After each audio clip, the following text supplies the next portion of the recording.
Hey guys, it's Brii from Melon Media Studios, and this week we're bringing you the review of a brand new game, so you can find out if it's worth the price. What's the game, you may ask? The one and only Are We There Yet? Ranging from $8 to $12 depending on your currency, it's a brand new survival co-op game with the ability to play single player if you have no friends like me. Gameplay overview. So you know how much it is, but what is Are We There Yet exactly? At its core, it's a survival puzzle game where you and your trusty RV travel through sprawling wilderness filled with environmental challenges, unpredictable terrain, and a constantly shifting supply of loot.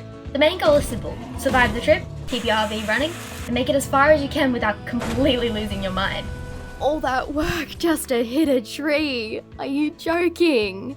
But that's easier said than done, because in Are We There Yet, just about everything is out to stop you. The environment is your biggest enemy, bridges that swallow your RV whole, rocks that seem magnetically attached to your tires, and terrain that's just begging to trap you. And while the game does offer a push mechanic to help you free your RV when it's stuck, that doesn't always save you.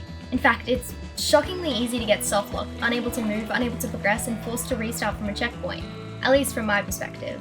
That being said, this unpredictability also creates one of the most engaging gameplay loops I've seen in a survival title. Every run feels different. The mechanics. The core mechanics revolve around maintaining your RV, scavenging resources, and managing survival elements like food, energy, and health.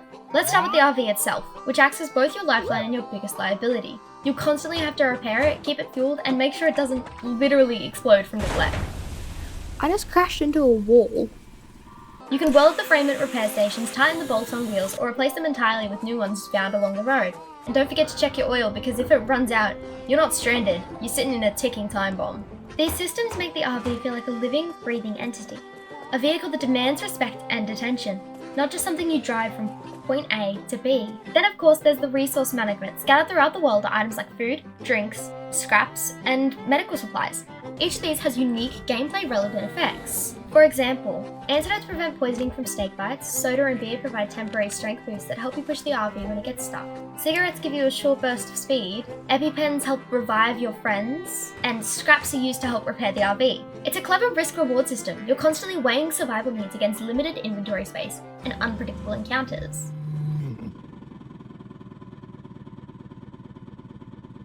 What? And just when you think you've got your strategy down, the game throws in a wild card, randomized loot.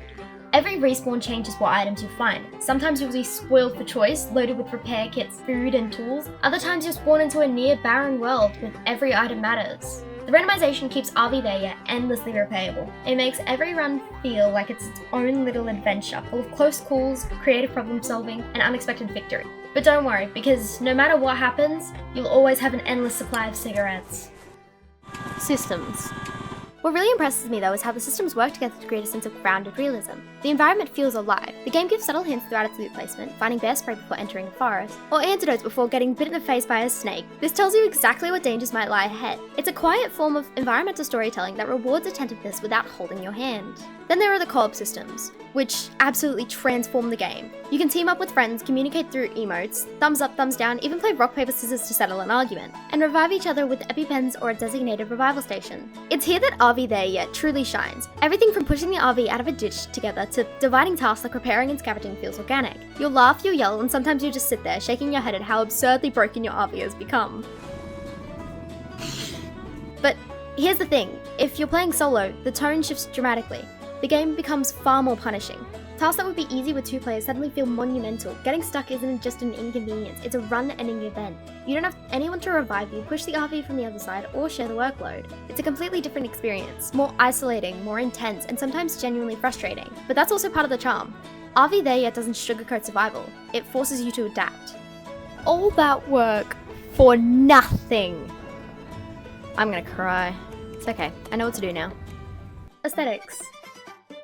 This is where Are We There Yet quietly stands out. It is truly my favourite part of the game. The game world is vast with an impressive render distance that allows you to see far ahead, sometimes across the entire map. You can spot puzzles, obstacles, and landmarks long before you reach them, which adds this almost meditative rhythm to exploration. There's something oddly satisfying about being able to see your future struggles in the distance, like watching your own fate approaching slowly, one hill at a time. The environment themselves strikes a great balance between realism and stylism. Lighting and colour palettes shift subtly as you progress, giving each region a distinct mood. Whether it's the forest with bright suns shining through, or a sun-bleached canyon, you can always feel like you're on a genuine road trip through the wild.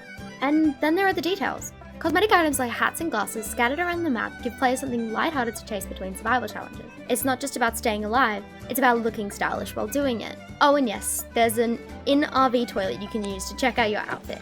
It's hilariously on brand for the game's tone. Just remember to flush. The narrative. RV There Yet doesn't tell a story in the traditional sense. There's no scripted plot, no cutscenes, no dialogue-driven narrative. Instead, the story is emergent. It's built from your own experiences. Every journey tells its own tale. Maybe it's the time you survived on a single can of nuggets and sheer willpower. Or when your friend accidentally flipped the RV and you both had to spend an hour fixing the wreck. The way the systems interlock create this organic storytelling loop. The world reacts to your decisions, your preparedness, and your ability to read environmental clues. That sense of discovery, realizing that the loot isn't random but subtly tailored to your situation, feels like uncovering the game's secret language. Co-op play adds another layer of the narrative depth. The small interactions, giving a thumbs up after a tough puzzle, or using an emote to cheer up a friend after they barely survived a bear attack, create moments of camaraderie that no script can replicate. In single player, the story becomes one of endurance. It's about perseverance, about learning to outsmart the game's chaos, rather than brute force through it.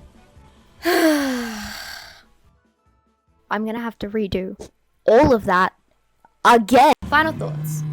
At the end of the day, RV There Yet is a chaotic masterpiece wrapped in a deceptively simple premise. It's funny, frustrating, and utterly captivating. Yes, it has its flaws. You get softlock, you'll restart from checkpoints more times than you'd like. Sometimes you'll curse the terrain for feeling unfair. But even through all that, you'll find yourself coming back, because every failure feels like a story worth telling. The random loot, the deep survival mechanics, the cooperative features, they all blend together to create something special. It's a kind of game that doesn't just challenge your reflexes, but your patience, teamwork, and adaptability.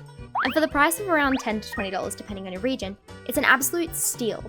If you're into survival games, puzzle solving, or just love the idea of a ridiculous road trip where the RV is your best friend and your worst enemy, RV There Yet is worth every penny. So would I recommend playing it? Thanks, buddy. Absolutely. Whether you're solo for the raw, grueling survival thrill or teaming up with friends for a chaotic fun, you'll find something memorable here. RV There Yet reminds us that sometimes the most rewarding adventures aren't the smoothest rides. They're the ones where everything goes wrong and you somehow make it anyway. In all, this game is 100% worth it. It's a hilarious, challenging, and surprisingly heartfelt survival trip that is as rewarding as it is ridiculous. Whether you play co-op or you just play by yourself, I'd 100% recommend that you go on this incredible camping trip and try and find your way home.